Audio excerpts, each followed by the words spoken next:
सभी को नमस्ते, प्रणाम, सत श्री अकाल मित्रों। भगवान धन्वंतरि की कृपा से आज की क्लास आरंभ करते हैं। आज का टॉपिक आपके ग्रुप में हमने भेज दिया है। आज हम मुख्य रूप से दो टॉपिक पढ़ेंगे। मांस धातु के विकृति से उत्पन्न रोग। तो चरक ऋषि ने क्या कहा है, सुश्रुत ऋषि ने क्या कहा है, जब मांस धातु की अग्नि विकृत हो जाती है तभी मांस धातुगत विकृतियाँ उत्पन्न होती है, और मांस धातु के उपधातु में और मलों में विकृतियाँ उत्पन्न होती है।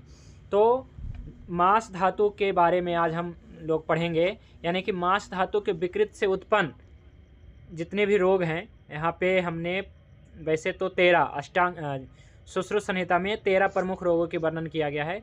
तो 13 प्रमुख रोगों के बारे में जानेंगे, जिसमें से अर्बुद है, अधिमांस है ना, और गलसुंडिका है, गलकंड है, मांस संघात है, ओष्ठ प्रकोप है, इस प्रकार से 15 प्रमुख रोग हैं।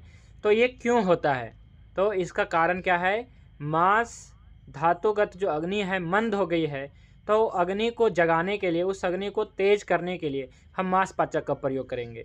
तो मांस पाचक का क्या है, इसका प्रयोग करने से मांस धातु और उपधातु और मलों का चिकित्सा हो जाती है। तो मांस धातु, उपधातु और मल को ठीक करता है। ठीक है, ये मांस पाचक।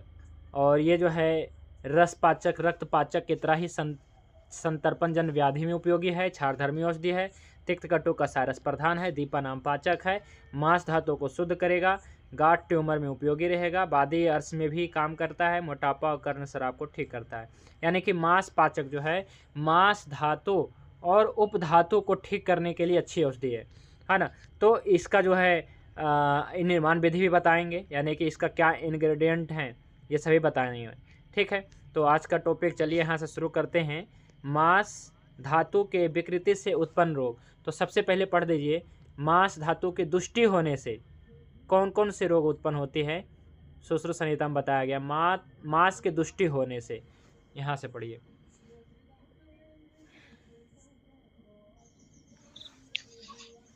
मांस की दुष्टि होने से अधिमांस, अबुर्द, अर्श, अधिजीहा, उपजीहा, उपकुश, गलसुआ की अलजी, मांस संघात, ओष्ठ प्रकोप, गलकंड, गंडमाला आदि विकार उत्पन्न होते हैं। हाँ, देखिए सुश्रुत सूत्र में लिखा है कि मांस के दुष्टि होने से ये 13 प्रमुख रोग उत्पन्न हो रहे हैं।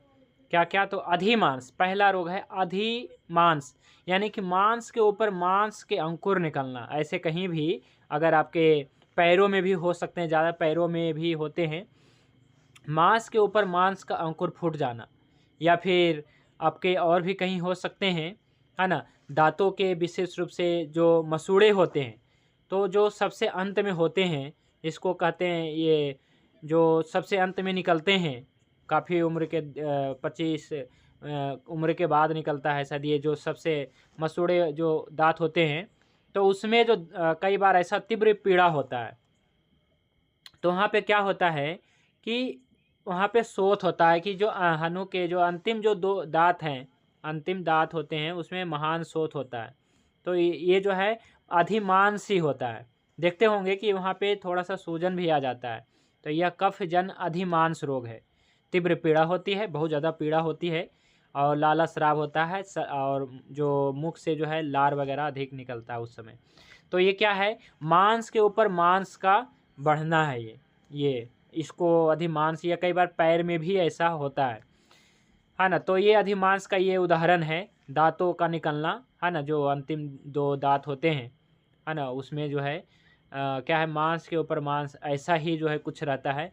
तो इसमें क्या है, ऐसे किसी के दांतों में दर्द है ना, मसूड़े में दर्द है, अंतिम जो दांत होते हैं उसमें कोई दर्द है, तो उसमें जो है आप मांस पाचक का प्रयोग दे सकते हैं, क्योंकि ये मांस कफजन्य अधिमांस रोग है। ठीक है, इसको कहा गया है कफजन्य अधिमांस रोग। तो इसलिए वहाँ पे आप दे सकते हैं मांस पाचक का प्रयोग, है ना। 2-4 दिन या 10 दिन जब तक ठीक ना हो जाए, है ना, तो 1 हफ्ते, मतलब ज़्यादा समय रहता भी नहीं है, ये अपने आप ठीक भी हो जाता है ना। तो इसलिए, और ये समस्या ज़्यादातर क्या है, जिसमें मांस धातु की दुष्टि हुई है, यानी कि जिसकी मांस अग्नि मंद हो गई, यानी कि मांस धातु की वृद्धि हुई है, उसमें होगा। दुबले पतले व्यक्ति में ये बहुत कम देखने को मिलेगा। ये ज़्यादातर क्या है व्यक्ति ऐसे व्यक्ति को मिलेगा देखने वैसे व्यक्ति में जिनका मांस धातु की वृद्धि हुआ है, यानी कि अधिमांस हुआ है जी। तो ऐसे व्यक्ति के दांतों में जो है मसूड़ों में, दांतों ने मसूड़े में, जो अक्ल के दांत भी कहते हैं इसके, तो उसमें जो है देखने को मिलेगा। तो क्या है कि ये अधिमांस है, कफ जन अधिमांस रोग है। तो इसमें मांसपाचक का प्रयोग करेंगे, हालांकि अभी विस्तार से जानेंगे कहाँ कहाँ करना है। फिर इसी प्रकार से दूसरा रोग बताया सुश्रुत ऋषि ने, अधिमांस के बाद अर्बुद बताया और अर्श बताया। देखिए अर्श यानी कि बवासीर, ये एक प्रकार से आप जानते होंगे, इसके बारे में मैं अभी बताने वाला हूँ, है ना। पहले हम अर्बुद पढ़ लेते हैं। तो अर्बुद क्या है, ये पहले मैंने बताया था, फिर से मैं बता देता हूँ। ये ट्यूमर कहलाया। सिस्ट अलग है, अर्बुद अलग है ना। तो इसे हम अलग, फोड़ा फुंसी अलग है ना। तो अभी अर्बुद के बारे में पढ़िए।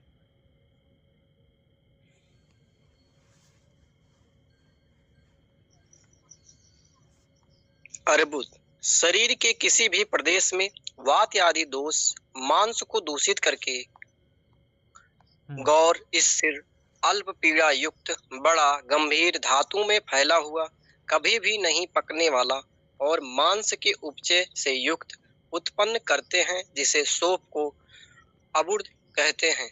अर्बुद कहते हैं। ये क्या है, ट्यूमर है ये। और ये क्या है कि वात आदि दोष जो है मांस को दूषित करके, अर्बुद क्या है, शरीर के किसी भी प्रदेश में वात आदि दोष, यहाँ पे जो है दोष मुख्य रूप से वात है। वैसे तो वात और कफ हो सकता है विशेष रूप से, फिर भी यहाँ पे है वात आदि दोष मांस को दूषित कर देते हैं। यानी कि जब वात पित्त कफ, ये वात के कारण भी हो सकता है, कफ के कारण भी हो सकता है ना। इसलिए यहाँ पे वात आदि दोष लिखा है। तो विशेष रूप से तो कफ के कारण होगा, है ना। विशेष रूप से कफ के कारण होगा, वात में बहुत कम होगा, लेकिन होगा भी, हो सकता है। तो मांस को जब दुष्ट कर देते हैं, यानी कि दोष है, वात पित्त आदि दोष है, और धातु क्या है जी, तो मांस धातु है, उसमें जब क्या है दूषित कर देते हैं इसको, तो यहाँ पे अर्बुद यानी कि एक प्रकार ट्यूमर बनता है ना। और ये थोड़ा सा अल्प पीड़ा युक्त होते हैं, यानी कि ये शुरू में तो दर्द नहीं देंगे। फोड़ा क्या है, फोड़ा आसानी से दर्द देता है ये, है ना, बहुत जल्दी दर्द देना शुरू कर देता है, 2-4 दिनों में दर्द देना शुरू कर देता है, पक जाता है और बाद में फूट जाता है, इसके बाद ठीक हो जाता है महीने में। लेकिन अर्बुद ऐसा नहीं है। अर्बुद क्या है कि धीरे धीरे पनपेगा और धीरे धीरे जो है अल्प, पहले कोई पीड़ा नहीं रहेगी, लेकिन बाद में धीरे धीरे अल्प पीड़ा होगी, अल्प पीड़ा युक्त होता हुआ थोड़ा थोड़ा बड़ा होता जाएगा, और फिर इसके बाद जो है धातुओं में फैलेगा, मांस मेद आदि धातुओं में चला जाएगा, है ना। तो क्या है, ये कभी नहीं पकने वाला, हाँ ये कभी पकता नहीं है। अगर जो पक जाता है तो वो कहलाएगा फोड़ा कहलाएगा, और जो नहीं पक रहा है वो अर्बुद कहलाया, है ना। तो ये क्या है कि मांस के जो है मांस धातु में उत्पन्न होता है, ये अर्बुद कहलाता है। ठीक है, अर्बुद यानी कि ट्यूमर हो गया ये। अभी आगे सिस्ट के बारे में, ग्रंथि के बारे में भी पढ़ेंगे। इसी प्रकार से गल सुंडिका है। तो कुपित हुआ कफ तालु प्रदेश में अपना स्थान बनाता है और वहाँ शीघ्र ही शोथ उत्पन्न कर देता है। तो देखेंगे कई बार गले में जो है इसको कहा है गल सुंडिका, इसको गल सुइया भी कहते हैं, है ना। तो और भी अलग अलग नामों से जानते होंगे शायद आप, है ना। गल सुंडिका ये क्या है, तालु प्रदेश है, मांस में अपना, तो यहाँ पे मांस पाचक का प्रयोग कर सकते हैं, क्योंकि मांस धातु का तग्निमंद हुआ है, इस कारण से क्या है वहाँ पे तालु प्रदेश के मांस में, तालु प्रदेश के मांस में, है ना, क्या हुआ है कि शोथ उत्पन्न हुआ है, क्योंकि अग्नि मंद हुआ है। तब हम वहाँ पे क्या है कि कुछ मांस पाचक का प्रयोग करवाएंगे, जिसमें मुनक्का आदि रहता है, या फिर आप देखते भी होंगे कि ऐसे रोगी में मुनक्का भी दे देते हैं, है ना, तो ठीक हो जाता है, क्योंकि मुनक्का जो है मांसपाचक का ही एक पार्ट है ना। इस कारण से मुनक्का देने से गल सुंडिका, और इसको क्या कहते हैं, कोई भी साथी बताएंगे अपनी लैंग्वेज में? गलसुइया भी कहते हैं, और क्या कहते हैं? गलसुआ भी कहते हैं हमारे यहाँ। गलसुआ कहते हैं। तो उसमें क्या है, मुनक्का लाभ करेगा, क्योंकि मुनक्का जो है मांसपाचक का ही अंश है, मांसपाचक का ही घटक द्रव्य है ना, इस कारण से। तो एक है पुति मांस। पुति मांस क्या है, मांस को सड़ा देता है। पित्त जो है प्रकुपित होकर मांस को सड़ा देता है, दुर्गंध पैदा करता है, इसको पुति मांस कहते हैं। तो जहाँ पे सड़न हो मांस का, ये पुति मांस है। इसी प्रकार से अलजी, ये एलर्जी नहीं है, ये अलजी ही है केवल। तो ये जो है पित्त जो है मांस को जो है अवकाशों में, मर्मों स्थानों में, संधियों में जा कर के जलन पैदा करेगा, विदाह पैदा करेगा, जलन पैदा करता है। और ये विशेष रूप से कहाँ कहाँ, तो मर्म स्थानों में। तो जो मर्म स्थान है अपने शरीर में 107 मर्म स्थान है, ठीक है। तो स्थानों में, ये संधि स्थानों में, जैसे घुटना भी हो गया, हाथ पैर के घुटना हो गया, केहनी हो गया, जो भी है जॉइंट्स हैं, तो वहाँ पे जा कर के जलन करेगा। और वहाँ पे जा कर के जो है पित्त दूषित हो करके, है ना, मांसल अवकाशों में, मांस के अवकाशों में, है ना, मर्म स्थानों में और संधियों में जा कर के, संधियों में जा कर के जहाँ पे क्या है संधि है, तो वहाँ पे क्या होगा कि वहाँ पे अवकाश होगा, यानी कि थोड़ा रिक्त स्थान होगा, तो वहाँ पे पित्त दूषित होकर के वहाँ पहुँच जाता है, अग्नि के समान जो है जलन करेगा। तो ये अलर्जी, ऐसे तो पेशेंट हमने बहुत कम देखे हैं अलर्जी का, लेकिन और दूसरे देखते हैं, है ना, जैसे गंडमाला हो गया, अर्बुद हो गया, ये सब रोगी आते हैं अपने पास। फिर भी हमें समझना ज़रूरी है, अगर कभी ऐसा रोगी आते हैं कि संधियों में या मर्म स्थानों में, जैसे यहाँ पे मर्म स्थान है, ये है ना, शंख मर्म है ना, विधुर मर्म है इधर कान के नीचे, है ना, श्रृंगाटक मर्म है नाक के आसपास में, स्थपनी मर्म है, अधिपति मर्म है। इस प्रकार से हम मर्मों के बारे में भी बताएंगे, जब आपको पंचकर्मा बताएंगे उसी समय मर्म बताएंगे, है ना। तो पित्त दूषित होकर के क्या है कि मर्म स्थानों में, संधियों में जाकर के जलन पैदा करता है। फिर है गंडमाला। गंडमाला क्या है, तो हनवस्थी के नीचे, यानी कि यानी कि इस प्रकार से गले आदि के आसपास में ही छाती पर छाती पर माला के समान होने वाले ग्रंथियों को गंडमाला कहते हैं ना। हनुअस्थि यानी कि ये इस एरिया को जो है हनु यानी कि ये वाला जो है ना हड्डी है ना, और इसके नीचे जो है या छाती पे माला के समान, है ना, ये छाती पे मैंने बताया था कि ये जो इस प्रकार से गले हैं, तो गले देखेंगे तो छाती और गले हनु के जो बीच है, इसको कहते हैं हनु, ये वाला हड्डी जो होता है। तो यहाँ पे 3 से 4 अंगुल जो है स्थान होता है। तो अगर पूरे में हो जाए तो इसको गंडमाला कहते हैं, गलगंड कहते हैं। और जब नीचे में हो जाए केवल एक प्रकार से माला, जैसे कोई माला पहनाते हैं ना, तो इस प्रकार से, तो यहाँ पे नीचे की ओर जो है छाती, है ना, देखिए छाती पर माला के समान होने वाली ग्रंथियों को गंडमाला कहते हैं। तो थोड़ा डिफरेंस होगा कि गंडमाला है कि गलगंड है ना। हालांकि चिकित्सा एक जैसा ही लगभग रहता है, फिर भी हमें डिफरेंस करना जरूरी है, ठीक है। तो गंडमाला हो गया। उपजीविका और अर्श, ये दोनों पढ़ दीजिए। उपजीविका, कुपित हुआ कफ जीवा के मूल भाग में अपना स्थान बनाकर शीघ्र शोथ उत्पन्न करता है, जिसे उपजीवा कहा जाता है। अर्श को मांसाकुर संज्ञा भी दी गई है। अर्थ शब्द की निरुक्ति गुदबलियों में उत्पन्न मांसकील मांसाकुर गुदमार्ग को रोककर अर्थात मल के निकालने में रुकावट पैदा कर के प्राणियों को शत्रु के समान कष्ट देते हैं, अतएव इन्हें अर्श कहते हैं। हाँ, अर्श रोग की संप्राप्ति। ठीक है। देखिए क्या है उपजीविका।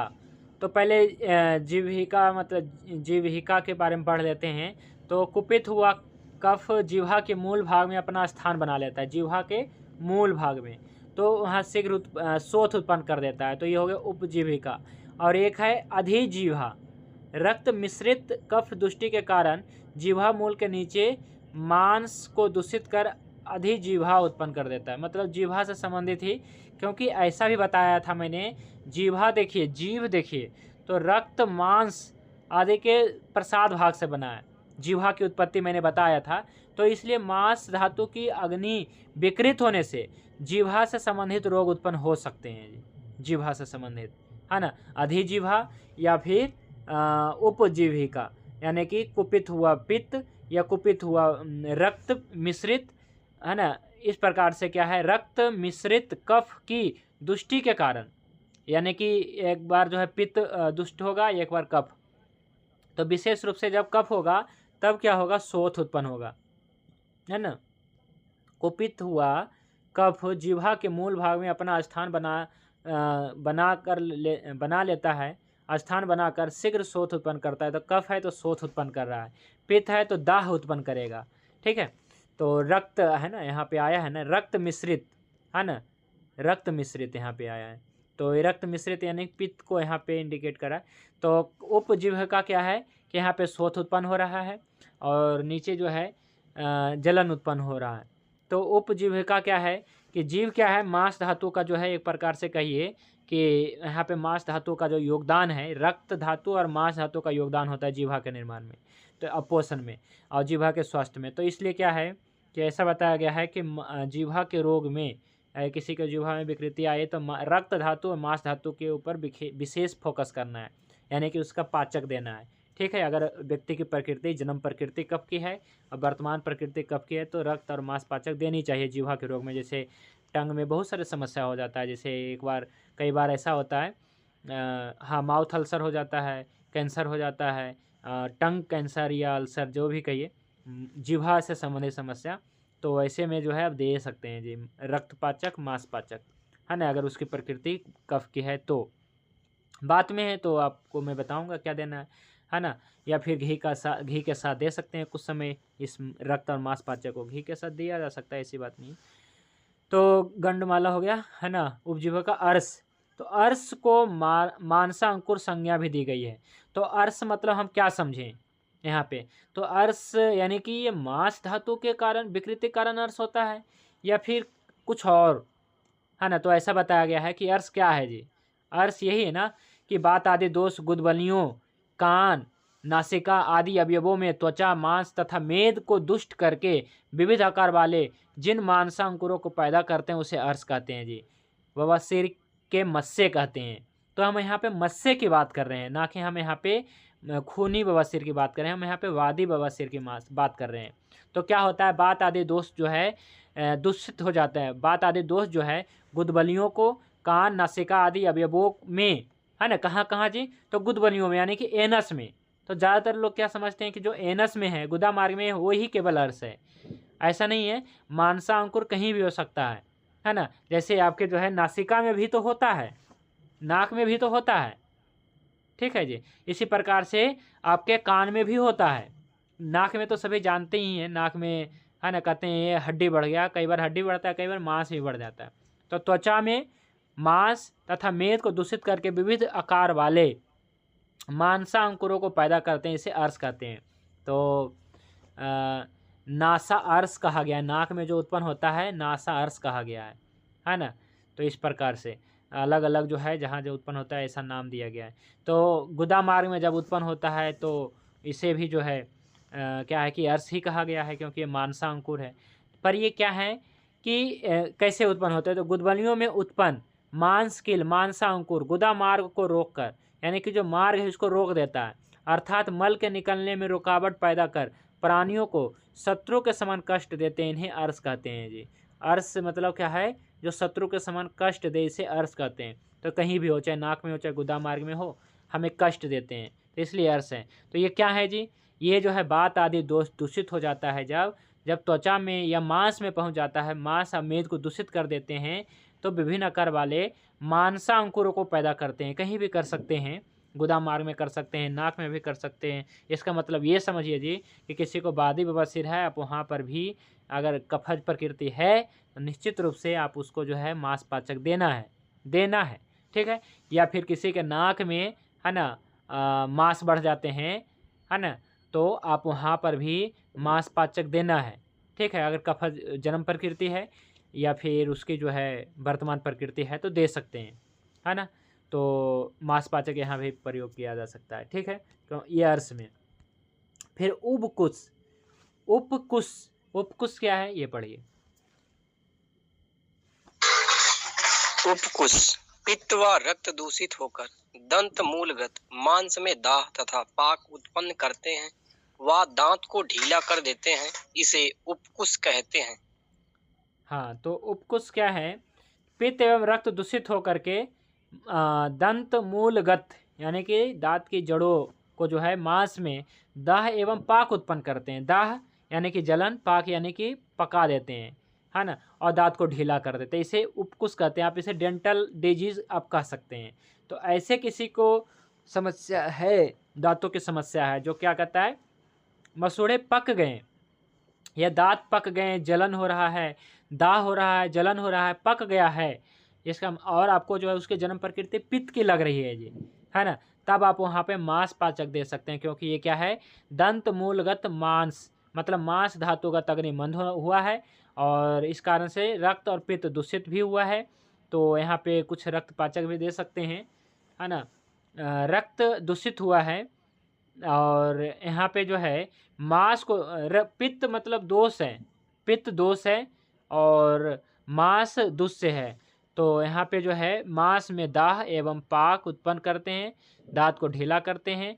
तो ऐसे जो है डेंटल डिजीज में जो है मांस पाचक दे सकते हैं अगर उसकी प्रकृति कफ की है, क्योंकि ये जो है मांस पाचक क्या है, ये संतर्पण जन व्याधि में उपयोगी है, अपतर्पण जन व्याधि में उपयोगी नहीं है। इसलिए मैंने पहले ही लिख दिया है कि ये जो है केवल और केवल संतर्पण जन व्याधि में उपयोगी है, कि ऐसे व्यक्ति जिनका जन्म प्रकृति कफ की है या फिर अभी वर्तमान में संतर्पण जन चल रहा है, यानी कि खूब हट्टे कट्टे हैं, मोटे ताजे हैं, तो उनमें दिया जा सकता है। दुबले पतले व्यक्ति को देंगे तो उतना बेनिफिट नहीं होगा और भी कुछ समस्या उत्पन्न हो सकता है ना, बात का लघुता रुक्षता आदि उत्पन्न हो जाएगा, इसलिए नहीं देना है।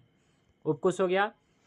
मांस संघात क्या है, तो मांस के प्रादेशिक वृद्धि होना, यानी कि ऐसा है कि कोई एक अंग का मांस के वृद्धि हो जाना, है ना, इसी का नाम जो है मांस संघात है। देखिए यहाँ प्रादेशिक वृद्धि होना, जैसे क्या है कि केवल इस हाथ की यहाँ पे केवल मांस वृद्धि हो रहा है, या केवल यहाँ पे वृद्धि हो रहा है, या केवल यहाँ, या केवल पैर की, है ना, या केवल जो है पिंडलियों की, इस पर, या केवल उरुओं की, मतलब कोई प्रादेशिक वृद्धि होना, मांस की प्रादेशिक वृद्धि होना, तो ये विशेष बीमारी है जी।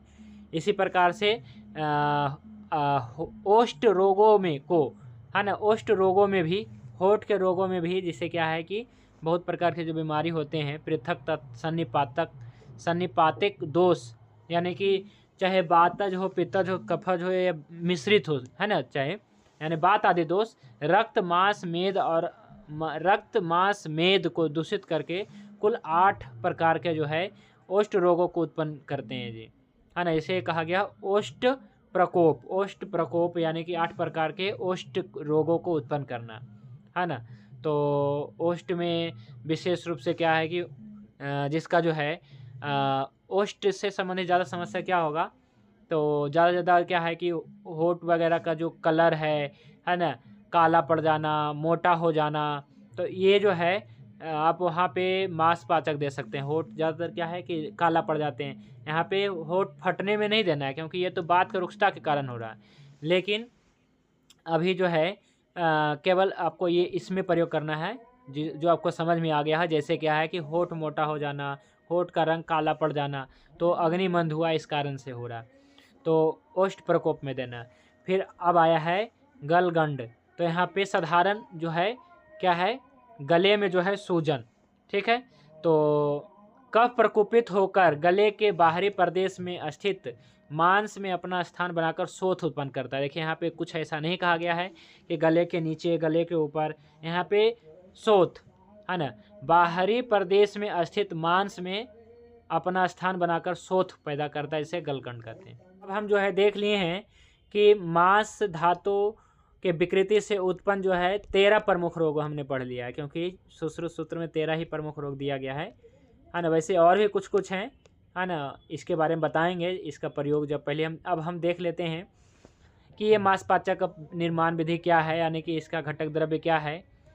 तो कुछ जो है कुछ औषधि जो है, इसका जो है द्रव्य है रक्त पाचक से मिलता जुलता है, जैसे पटोल, है ना। तो हमने पहले भी तिक्त पटोल का मतलब क्या है कि गुणधर्म पढ़ लिया है।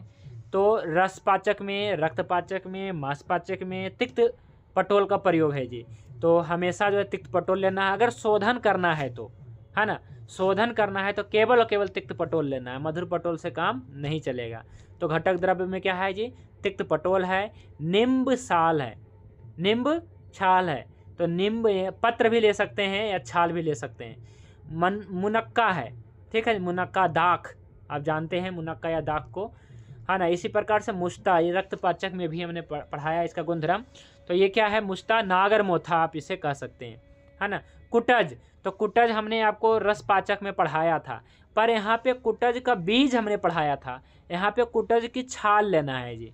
तो कुटज के बीज को हम कहते हैं इंद्रजौ कहते हैं, कुटज के बीज को हम इंद्रजौ कहते हैं, पर इसके छाल को कूड़ा की छाल या कुटज की छाल कहते हैं। तो हमें कुटज की छाल लेना है ना। और हरड़ लेना है जी, सुरबारी हरड़ा लेना है, यानी कि बाल हरड़ लेना है ना। आप बाल हरड़ ले सकते हैं, यानी कि छोटी हरड़ ले सकते हैं जी, ठीक है।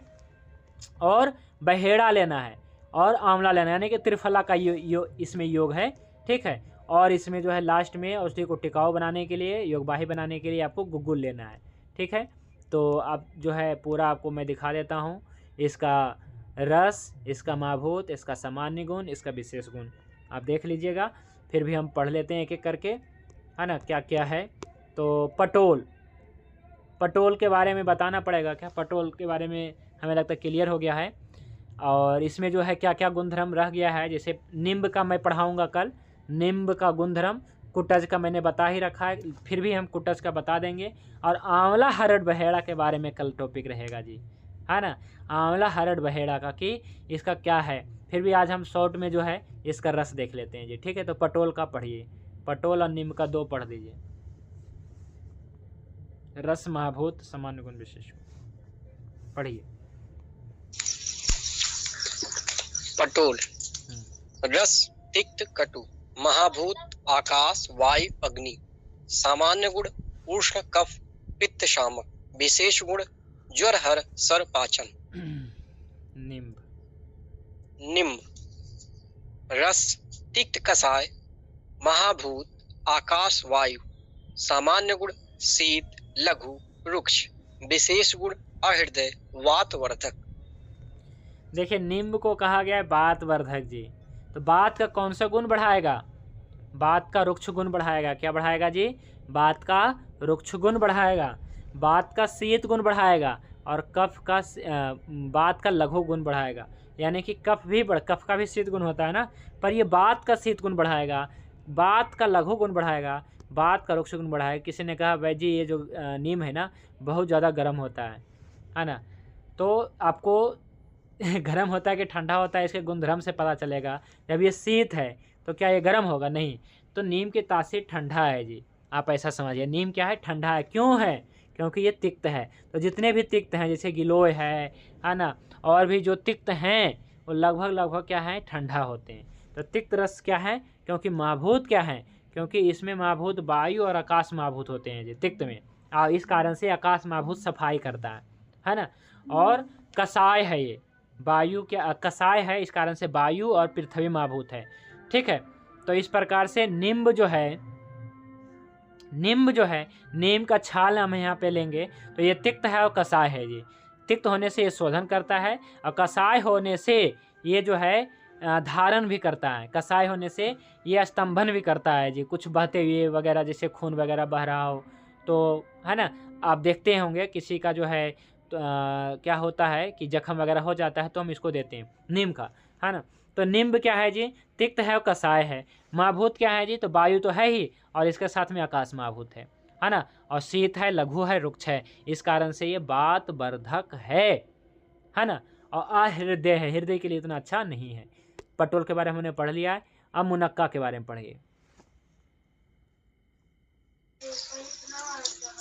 मुनक्का अम्ल मधुर और आप अग्नि पृथ्वी, वात पित्त सामक रक्तवर्धक, मेध ग्रहण स्निग्ध वृष्य। हाँ जी, वृष्य बताया गया। देखिए मुनक्का क्या है जी? वृष्य है, स्निग्ध है। तो मुनक्का आने के दाख आपने खाया होगा, तो ये क्या है? मधुर है वैसे तो, और थोड़ा अम्ल भी है। तो इस कारण से अम्ल होने से इसमें जल महाभूत है और अग्नि महाभूत है। अम्ल होता है ना तो उसमें अग्नि होता है, और आप महाभूत होता है। और मधुर है तो मधुर में क्या है? पृथ्वी और आप महाभूत है, यानी कि मुनक्का आप महाभूत है इसमें। इस कारण से क्या है कि मधुर होने से रक्तवर्धक है, पृथ्वी महाभूत है, रक्तवर्धक है, और वात पित्त सामक है जी, है ना। वात पित्त सामक है, आप महाभूत है। तो इस कारण से क्या है जी? पृथ्वी महाभूत है, इस कारण से पृथ्वी और आप महाभूत से पित्त सामक है, वात सामक है ये, है ना। और ये मेध्य है, विशेष गुण देखें तो ये मेध्य है, यानी कि रात को खाना मेध्य होगा, दिमाग पे ऊपर काम करेगा। सुबह खाएंगे तो वृष्य होगा, यानी कि आपके धातु को, है ना, स्पर्म काउंट को बढ़ाएगा, बृहन करेगा, और शरीर को जो मोटा ताज़ा करेगा, ठीक है। तो ये हो गया मुनक्का। और मुश्ता क्या है जी? तो नागर मोथा आप इसे कहते हैं, है ना, नागर मोथा। हाँ, तो मुष्टा, मोथा, नागर मोथा, ये क्या है जी? कसाय है, तिक्त है। तो तिक्त कटु कसाय है, वैसे इसमें कहें तो इसमें अग्नि भी है, वायु भी है, पृथ्वी भी है और आकाश महाभूत भी है। कसाय है तो कसाय में वायु और पृथ्वी महाभूत है। तिक्त है तो तिक्त होने से वायु और आकाश महाभूत है। और कटु है तो वायु और अग्नि महाभूत है। तो इस प्रकार से महाभूत का विचार कर लेना है, कौन से मुष्टा में क्या क्या महाभूत है, तो आपको इस प्रकार से स्मरण रखना है। तो मुष्टा क्या है? ज्वरहर है, पहले ही मैंने बता दिया। मुष्टा परपटे ज्वरे, है ना, जो सूत्र है भागवत ऋषि का, है ना। तो मुष्टा क्या है? ज्वरहर है पहले तो मांस धातुगत जो ज्वर होता है ना, मांस यानी कि आपका जो ज्वर है, विषम ज्वर बिगड़ करके टाइफाइड से हो गया, टाइफाइड के आगे और आगे विषम ज्वर बिगड़ गया और आगे धातु में चला गया, यानी कि मांस धातु में चला गया, तो ये क्या है कि मुष्टा अच्छा होती है। ज्वरहर है, शीत है, आम पाचक है, विशेष रूप से मुष्टा आम पाचक है ना। ग्राही है, दीपन है और अरुचि नाशक है। और कुटज क्या है जी? कुटज के बारे में मैंने बता दिया है वैसे तो, कि ये मधुर है, तिक्त है, कसाय है। तो कसाय होने से क्या करता है? ग्राही और स्तंभन है। ये विशेष गुण आपको याद रखने हैं जी। क्या है जी? ग्राही और स्तंभन है और दीपन है, क्योंकि ये थोड़ा क्या है कि तेज महाभूत है ना, इस कारण से दीपन है इसमें, है ना। और अति सारहर है, प्रवाहिका हर है, यानी कि डायरिया और डिसेंट्री में जो है अच्छा लाभ करता है कुटज। तो इस कारण से क्या है कि कुटज का इसमें इस्तेमाल किया गया। और 3 प्रमुख चीज़ें अब रह गया, आंवला, हरड़, बहेड़ा। तो आंवला क्या है जी? सबसे पहले हरड़ पढ़िए, छोटी हरड़ यहाँ पे प्रयोग होता है, जिस सुरबारी हरड़ा कहते हैं, ये प्रयोग होता है ना, तो और अच्छा रहता है ना। तो हरड़ के बारे में पढ़ दीजिए। हरड़ रस है, मधु मधुर आदि पंचरस, कसाय प्रधान। महाभूत है, पृथ्वी, अग्नि, आकाश, वायु। सामान्य गुण है, सर, अनुलोमन, त्रिदोष सामक। और विशेष गुण है, ग्रहण, चतुष और आयुष्य। देखिए जी, हरड़ को कहा गया है, आयुष से कहा गया है। हरड़ क्या है? हरड़ के बारे में मैं कल कहूँगा, हरड़ के सारे गुणधर्म मैं कल कहूँगा, ठीक है। तो फिर भी अभी क्या है कि शॉर्ट में समझते हैं। आयुष यानी कि ये जो है दीर्घायु प्रदान करने वाले द्रव्यों में आंवला श्रेष्ठ है। ये हरड़ श्रेष्ठ है जी। हरड़ को अच्छा कहा गया है, बहुत ही अच्छा माना गया। हरड़ हो गया, आंवला भी वैसे बताया गया है, पर चक्षुष से भी बताया गया। हरड़ क्या है जी? आँखों के लिए भी अच्छा है। बृहन भी बताया गया है, यानी कि ये बल को भी बढ़ाता है और बल को भी बढ़ाता है, बल वीर्य को बढ़ाता है, इसलिए क्या है कि बृहन है ये। और वैसे ये क्या है जी? अनुलोमन है ये, है ना। तो आप देखते होंगे कि आप लोग क्या इस्तेमाल करते होंगे, तो आप लोग इस्तेमाल करते होंगे, आप प्रयोग करते होंगे एरंड हरित की, है ना। एरंड हरित की यानी कि हरित की को जो है, हरड़ को जो है एरंड तेल में भून करके आप इसको जो है प्रयोग करते होंगे, है ना। तो ये क्या है? हरड़ वैसे क्या है? अनुलोमन है, त्रिदोष सामक है जी, है ना। और सर है, यानी कि कब्जियत आदि में अच्छा लाभ करता है, इसलिए सर है ये, सरकाने वाला है। और ये क्या है जी? तो पृथ्वी, अग्नि, वायु, है ना, और आकाश महाभूत प्रधान है ना। इसमें आप महाभूत नहीं है बस, है ना। तेज है, अग्नि है, वायु है, आकाश है, आप नहीं है इसमें। अग्नि है, वायु है, आकाश है, पृथ्वी, आप महाभूत नहीं है ये, है ना। इसलिए क्या है कि इसमें एक चीज़ें नहीं है। बाकी ये पंचरस भी है ना। पंचरस यानी है तो कसाय, क्या है जी? कसाय हैं, पर क्या है? मधुर आदि पंचरस हैं, कसाय विशेष रूप से, लेकिन इसमें लवण रस नहीं है ना। तो लवण रस को छोड़ करके, और बाकी हम कल पढ़ेंगे, इसके विस्तार से पढ़ेंगे, है ना, हरड़ बहेड़ा के बारे में। और हरड़ बहेड़ा के बारे में हम कल विशेष रूप से कल पढ़ेंगे जी, है ना। इसका सारा गुणधर्म के बारे में हम कल पढ़ेंगे, तभी हम इस कल्प का हम विशेष रूप से प्रयोग कर पाएंगे, ठीक है। तो मांसपाचक कैसे बनाएंगे जी? अच्छा, बहेड़ा का भी गुणधर्म क्या है? तो ये भी तिक्त है और कसाय है। और इसी आधार पे जो है आकाश वायु, माने कि आकाश वायु प्रधान कल्प है, तो सभी जो है आकाश वायु प्रधान औष्णिक कल्प है। और ये रुक्ष है, केश है, तो बहेड़ा को केश से बताया गया है, यानी कि केशों को अच्छा करता है ये जी बहेड़ा, है ना। और कफ घन है ना, और नेत्रों के भी अच्छा है। आंवला क्या है? तो इसमें भी पंच रस है। आंवला में जो है लवण नहीं है, अम्ल रस प्रधान है पर लवण रस नहीं है, नमकीन नहीं है। और वायु महाभूत, आकाश महाभूत, ये सब है इसमें। शीत गुण इसमें प्रधान है। और रसायन है, बल्य है, हृदय के लिए अच्छा है, चक्षुष है, आँखों के लिए भी अच्छा है, वृष से है, बल को बढ़ाता है, वीर्य को बढ़ाता है, इस प्रकार से।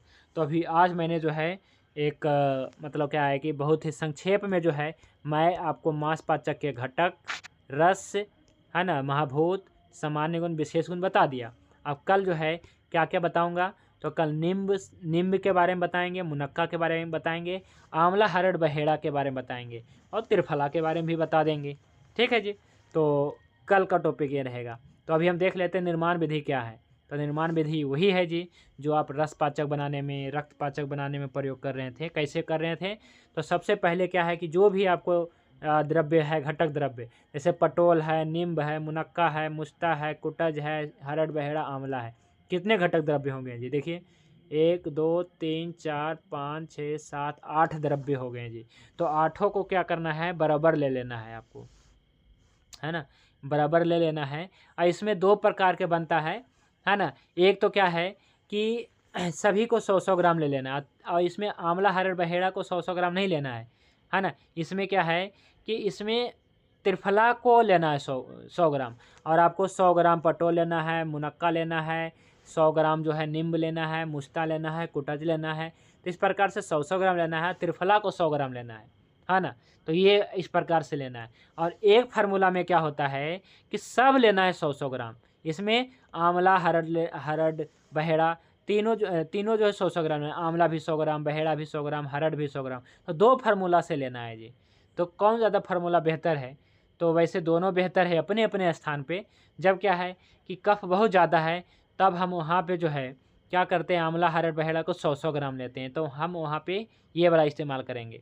और जब क्या है कि व्यक्ति को क्या है कि ज्वर में अगर इस्तेमाल करना है, ज्वर में, है ना, तब हमें क्या करना है, त्रिफला का जो है ना, त्रिफला ले लेना है 100 ग्राम ज्वर में।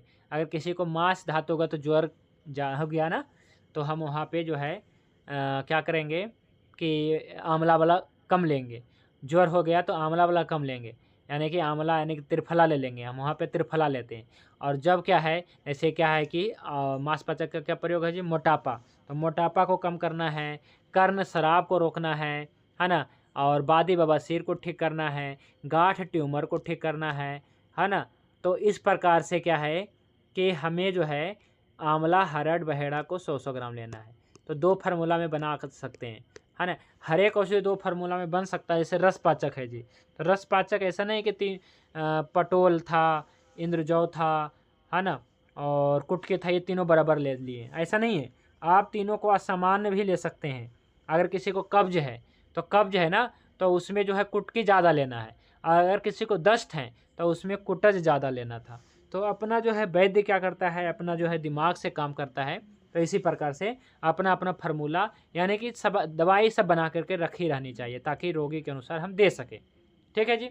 तो चलिए अभी हम क्या करते हैं कि पटोल, नींब, मुनक्का, मुस्ता, कुटज हम 100-100 ग्राम ले लेते हैं, और इसके बराबर जो है आंवला हरड़ बहेड़ा यानी कि त्रिफला को हम ले लेते हैं 100 ग्राम। तो ये सब का जो है फाइन पाउडर लेना है। जिस प्रकार से अब रसपाचक, रक्तपाचक में ले रहे थे, फाइन पाउडर लेना है, और उस फाइन पाउडर को मिला लेना है बहुत अच्छे तरीके से।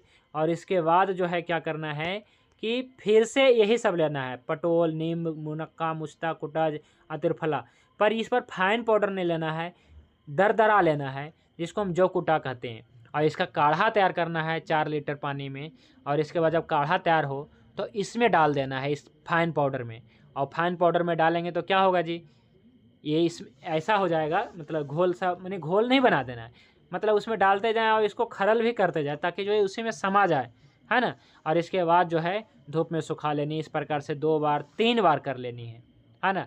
3 बार करके इसके बाद जो है लास्ट में जो है गुग्गुल को पाउडर मिला देना है, इसमें गुग्गल मिला देना है ना, 100 ग्राम, जो मैंने पहले भी मात्रा बताया था। इस प्रकार से मिला के आपका जो है मांसपाचक तैयार हो जाता है।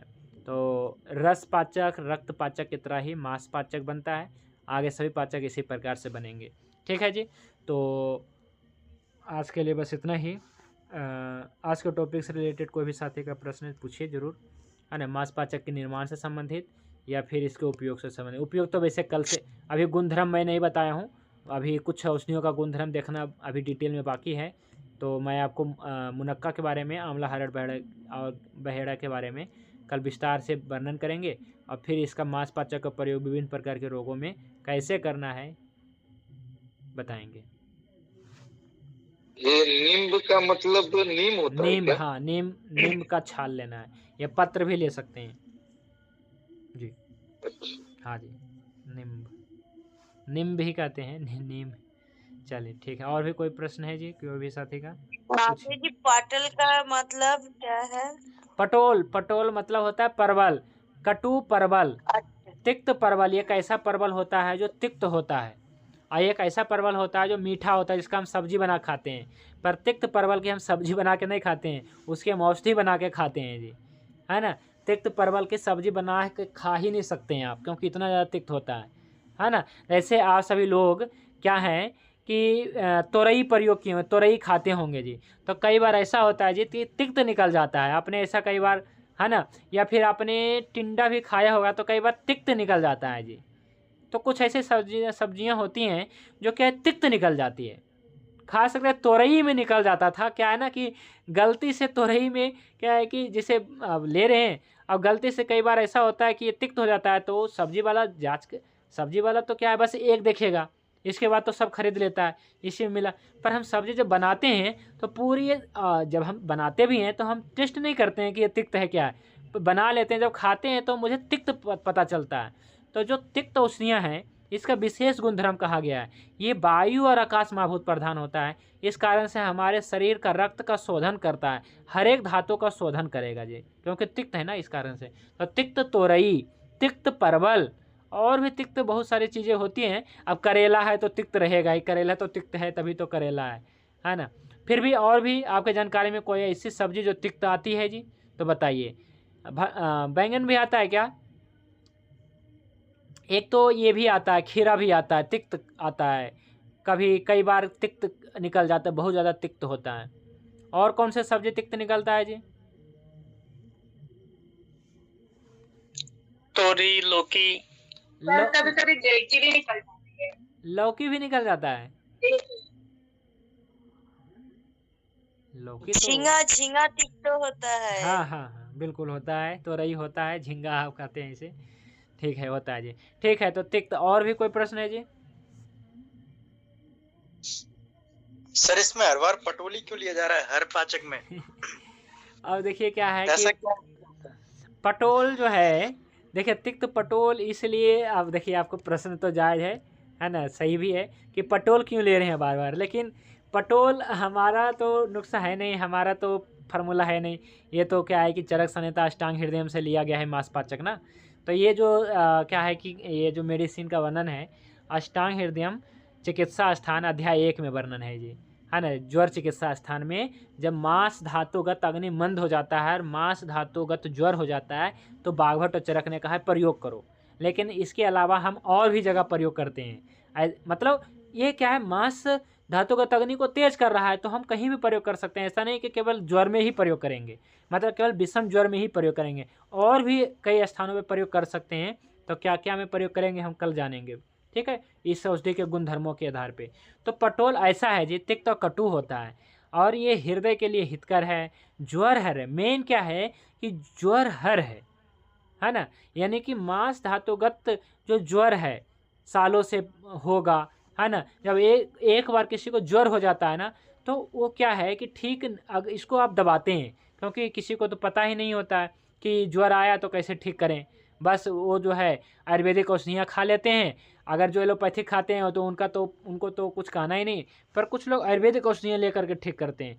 पर आयुर्वेदिक औषधियाँ लेकर के भी ठीक तो करते हैं, लेकिन ठीक नहीं बल्कि दबाते ही हैं, ठीक नहीं करते हैं। मैंने आपको कई बार उदाहरण दिया है अपना खुद का, कि जब क्या है कि आप इसे तुलसी, गिलोय, हार श्रृंगार जैसे काढ़ा बना करके, जायफल, जवित्री, सोंठ, काली मिर्च, दालचीनी वगैरह, ये सब मतलब क्या है कि काढ़ा बना के पी करके आप ज्वर को ठीक करेंगे, तो ये ज्वर की चिकित्सा नहीं हुआ, ये आप दबाने की कोशिश किया।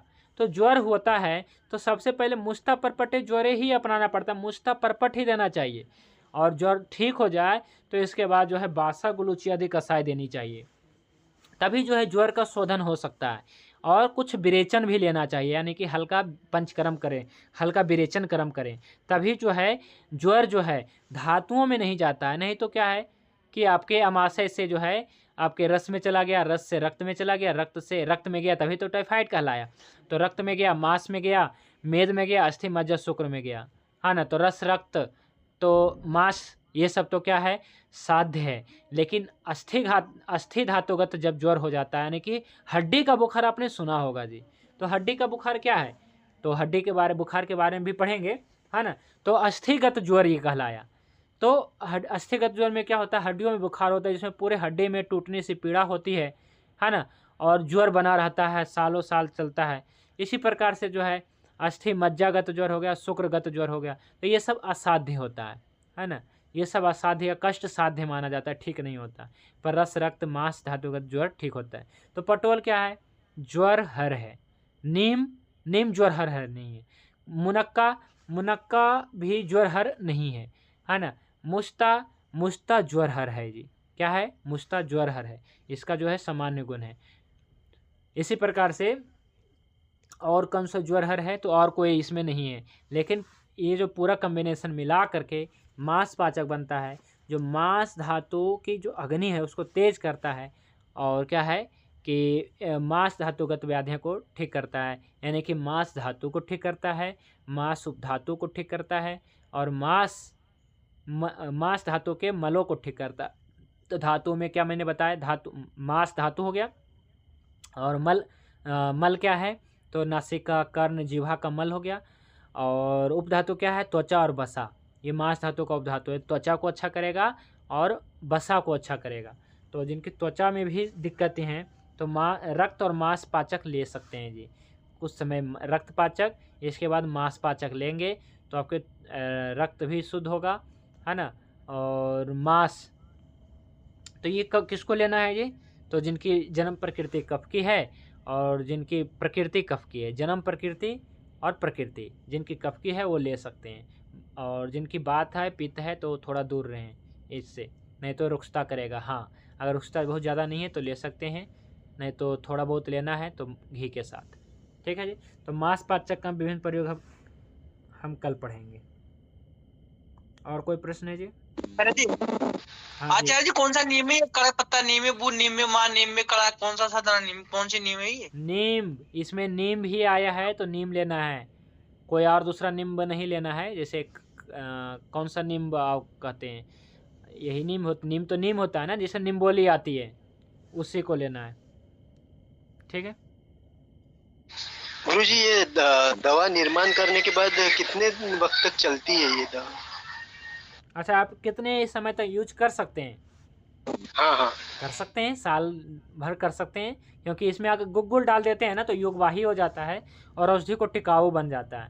तो इसलिए क्या है कि साल 2 साल तक प्रयोग कर सकते हैं, है ना।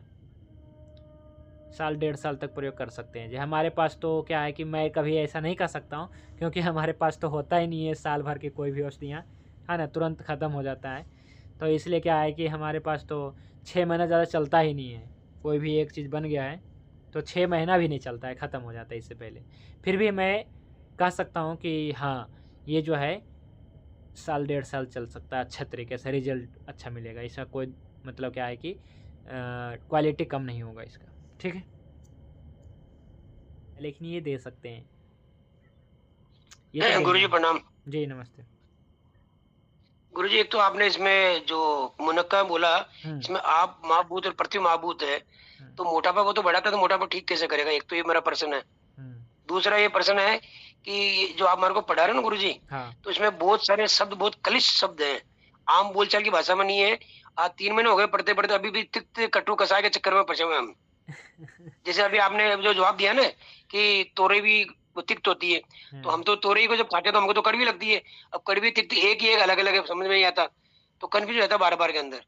तो इसको एक बार ये तिक्त कटु कसाय इनको एक बार स्पष्ट कर दो ना सबके लिए, तो मेरा ठीक रहेगा। मेरा निवेदन मैं आप सभी को आज जो है एक एक रस का जो है 4 उदाहरण जी। भेजने वाला हूँ, ठीक है? मैं भेजता हूँ। जी सर। और एक निवेदन और था चाहिए ना, जैसे आपने पेट्रोल में लिखा, हुँ, अब पेट्रोल के साथ आप बताते हो हमको पेट्रोल तिक्त लेना है, तो साथ में कृपया ये भी लिख दे पेट्रोल तिक्त पेट्रोल, तो हमको जानकारी। जैसे आपने नींब लिखा, अब नींब लिखता तो हम तो कंफ्यूज होते हैं, नींब कोई नई चीज होती है, हम तो आम चौल बोलचाल में तो नींब बोलते हैं। अब आपने लिख दिया नींब, तो साथ में कोष्टक में नींब लिख दो तो हमको आसानी समझ में आ जाए। जैसे आपने चलिए, नागर मोता की जगह वो क्या लिख रखा है ना, मुस्ता, मुश्ता। तो साथ में नागर मोता लिख दो तो हमारे आसानी समझ में आ जाएगा हमारे। चलिए ठीक है, तो कोई ऐसे बात में नहीं, सो, कोई बात नहीं। देखिए क्या और है कि एक और बता रहा हूँ गुरुजी, सोच, आप लिख तो बोलते हो सोच।